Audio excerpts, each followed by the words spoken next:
Oh, we didn't get a lineup. Is he who's DHing? Jungi's okay. DHing.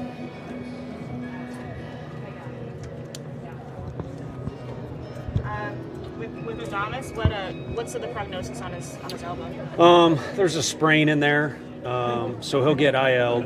I got it looked at this morning. I think you guys saw the replay of kind of catcher's knee jamming into that thing. I think initially it kind of scared him, and then secondary was as time went in, it's kind of a feeling, of discomfort. He knew something was wrong, and he didn't look himself that third at bat. He's been swinging the bat really well, so it was wise of everyone to agree to get him out of the game, and he'll need a little bit of time. Maybe that'll help his back as well. But it'd be nice to get him back before the season ends and get him back in that rhythm he was. He looked really good at the plate. What is shortstop looking like for you right now? Koss will play tonight. And do you feel like you have enough depth? Yeah, I think so. Wickham will be at third, so he can, he can also play over there. How do you see Molina factoring in to the picture? Helping us here towards the end of the year, and I think he's got, a little bit of build-up stamina-wise, so he could do a variety of things. I think we're at a part of the season where, I think there'll be more traditional starts than non, but there, can be guys that can either open or kind of like Tugboat did for us out of necessity, a shortened start, but also can add value to the bullpen. I think the biggest thing is we just want to get him up here with us and get familiar with him.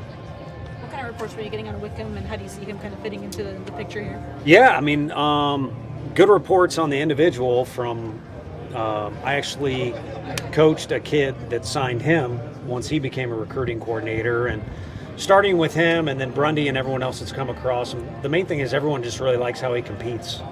I like how compact his swing is.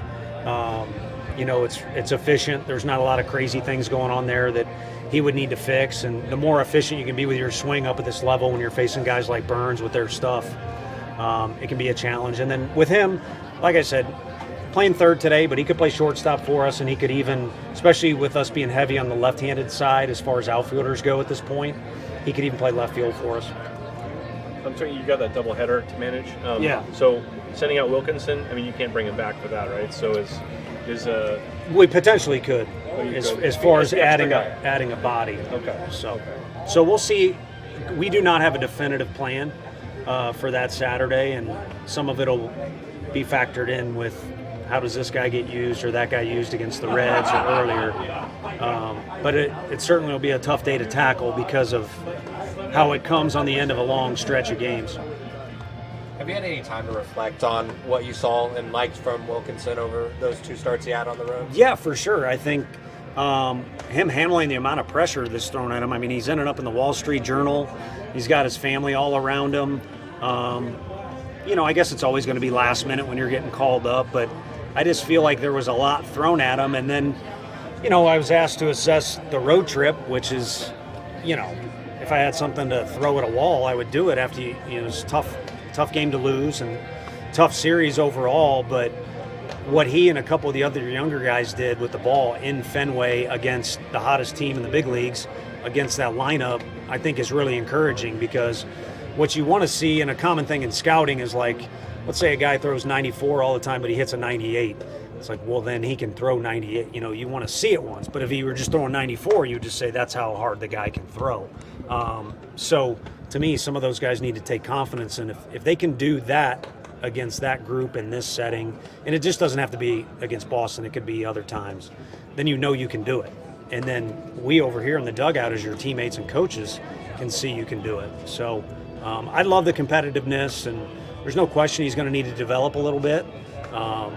But the core of who he is as a competitor is exactly what we're looking for. Are you expecting Bryce to miss the whole series? Or? Yes, due to the 3-day rule. Was that your message to Matt? Just what you said right now? I guess you're talking to him.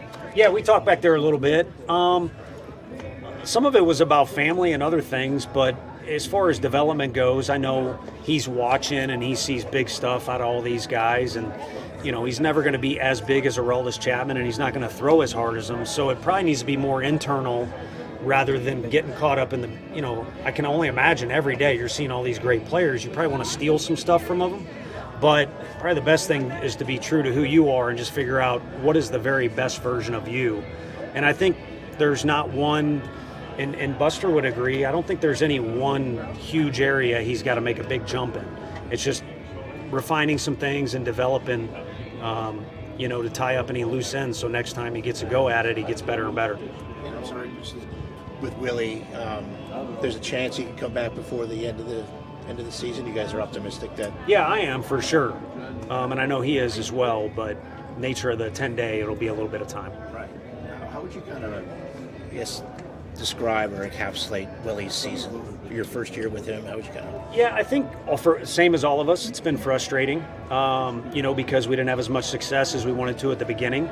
I think the one thing everyone has done is stuck together, and part of that is his leadership. He's helped do that.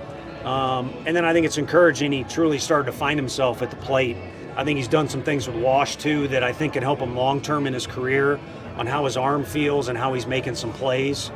So there's been progress, probably more of it later in the year when maybe it's post-trade deadline and it's been a little more challenging to rack up wins.